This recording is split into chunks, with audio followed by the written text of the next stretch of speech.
Hello, അപ്പോൾ നമുക്ക് ഇന്നത്തെ ഹദീസ് നോക്കാം കേട്ടോ. മുഹമ്മദ് നബി സല്ലല്ലാഹു അലൈഹി വസല്ലം പറഞ്ഞു, റമദാൻ മാസത്തിൻ്റെ ആരംഭം കാരുണ്യവും മധ്യക്ഷമയും അവസാനം നരകത്തിൽ നിന്നുള്ള മോചനവുമാണ്. ഈ ഹദീസിൻ്റെ സഹായത്തോടെ ഖുർആനിലെ പ്രചോദനാത്മകമായ വാക്യങ്ങളെയും ഞാൻ 3 ഭാഗങ്ങളായി വിഭജിച്ചു.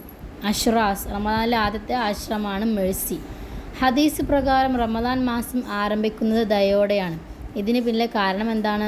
റമദാൻ ഒരു യാത്രയാണ്. എല്ലാ യാത്രകളെയും പോലെ ഇതിന് ഉയർച്ച താഴ്ചകളുണ്ട്. നിങ്ങളുടെ പാത പിന്തുടരാൻ നിങ്ങൾ ആദ്യം സ്വയം കാരുണ്യം പരിശീലിക്കുകയും നിങ്ങളുടെ ഹൃദയത്തെ മൃദുലമാക്കുകയും വേണം. പ്രിയപ്പെട്ടവരുടെ സ്നേഹത്തിലേക്കുള്ള കവാടമാണ് ആ ആത്മസ്നേഹം. അതുകൊണ്ടാണ് ഈ യാത്രയിൽ നിങ്ങളുമായി ഒരു പോസിറ്റീവ് ബന്ധം വളർത്തിയെടുക്കേണ്ടതുണ്ട്.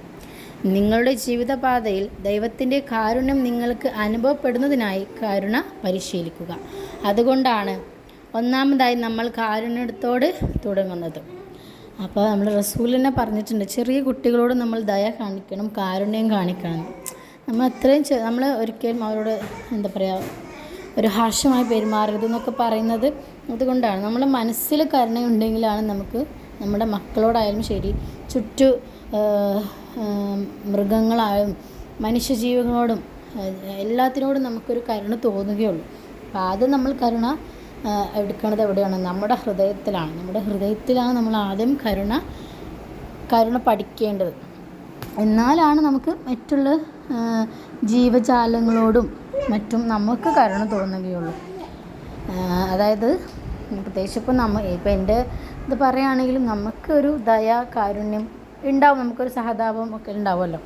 അപ്പോൾ അത് നമ്മുടെ മനസ്സിലാദ്യം ഉണ്ടെങ്കിൽ തന്നെയാണ് നമുക്ക് നമ്മുടെ ചുറ്റുപാടിലുള്ളതിനോടും എല്ലാത്തിനോടും ഒരു കരുണ തോന്നുകയും ഒരു ദയൊക്കെ തോന്നുകയുള്ളൂ എന്ന് പറയുന്നത് വളരെ ശരിയാണ്. അപ്പോൾ അതാണ് റസൂൽ പറഞ്ഞിട്ടുള്ളത്. റമദാൻ മാസത്തിൻ്റെ ആരംഭം കാരുണ്യവും മധ്യക്ഷമയും അവസാനം നരകത്തിൽ നിന്നുള്ള മോചനവുമാണ്. അപ്പോൾ ഇതാണ് ഇന്നത്തെ ഒരു ഹദീസ്. ഇനി നാളത്തെ വീഡിയോ ആയിട്ട് വീണ്ടും വരാം കേട്ടോ.